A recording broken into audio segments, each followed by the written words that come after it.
Hey, how's it going? Dave 2D here.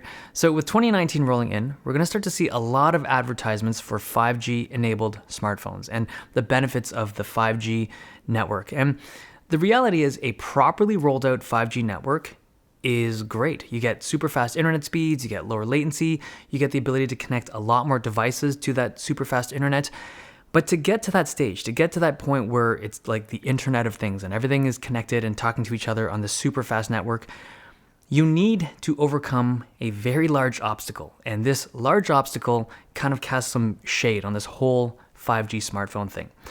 It's the difference in 5G wavelength. 5G signals act very differently from the traditional lower frequency 4G wavelengths. 5G signals have significantly shorter range and weaker penetration than a 4G signal. So things like walls, those obviously affect the way that 5G signals get through, but even something like a tree or an object or another human being between you and a 5G cell tower will affect the signal strength. Even the way that you hold your phone. Like if this was a 5G enabled phone, if your hand is covering the antenna, it will attenuate the signal. Even stuff like weather effects like rain, fog, snow, that can reduce the signal strength of 5G frequencies. So the solution to this, the workaround to this problem is kind of primitive. They're basically flooding cities that are going to be 5G enabled with a ton of cell towers. So basically, this is not an exaggeration, where in an ideal situation, you want cell towers of basically every single street lamp. That's a ton of them. And in an office building, they're gonna be everywhere because you need to have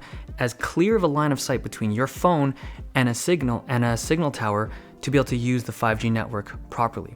Now, the problem with that is, well, in terms of the network side, is it's very difficult and very slow to build up an infrastructure like that. Like all the permits, all the requirements to get stuff like that done. Plus there's pushback from communities, right? Not everyone wants to be like surrounded by these cell towers. And there's the issues of like health risks. Like there's not a lot of long-term studies of EMF radiation from these new towers. So for early adopters, it'll be a long time before 5G enabled phones can actually take advantage of real 5G connectivity. That's just the nature of this rollout. It's not an easy rollout.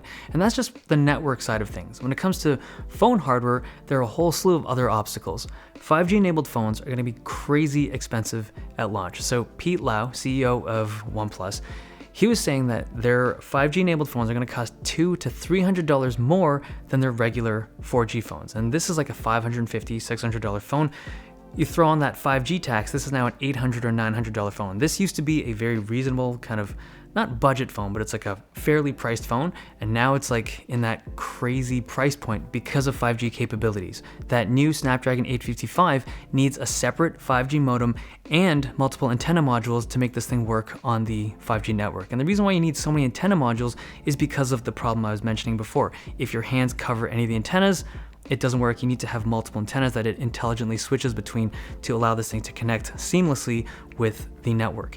It's difficult to do, it's expensive to do, and it's going to cost the consumer a lot.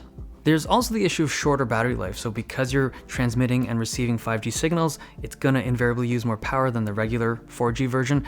You're going to get better speeds, of course, it's the new network, but again, the whole premise of 5G promised something like 10 times or 20 times the speed of 4G, which in theory sounds great, and maybe in the future we'll get there. But in the beginning, when it first rolls out, we're gonna get like that Snapdragon 855, the modem on there, I forget the name of it, but the modem, that 5G modem, can only hit, I think, 2.5 times what the 4G network can hit. So again, it's faster, but it's not gonna be 10x or 20x. It's gonna be quite a few years before we hit those speeds. And it's not like I'm taking a dump on 5G. I feel like the technology is awesome and we're inevitably gonna get there. This video is more for the people that are interested in being early adopters for 5G smartphones. The technology sounds awesome and they're gonna advertise those phones quite well. You're gonna be tempted. My point is, in this current world of what we live in, like 5G enabled networks are gonna be rolled out very slowly. So if you're gonna spend your money, like unless you're just jonesing for that 5G experience, it's gonna be a huge premium for something that won't be an amazing experience because it can't be this early on. It's gonna get there. This is the groundwork for it. But right now, I would just hold off on 5G enabled smartphones because that's just reality. It's not going to be that good at launch. Okay, hope you guys enjoyed this video. Thumbs if you liked it, subs if you loved it. See you guys next time.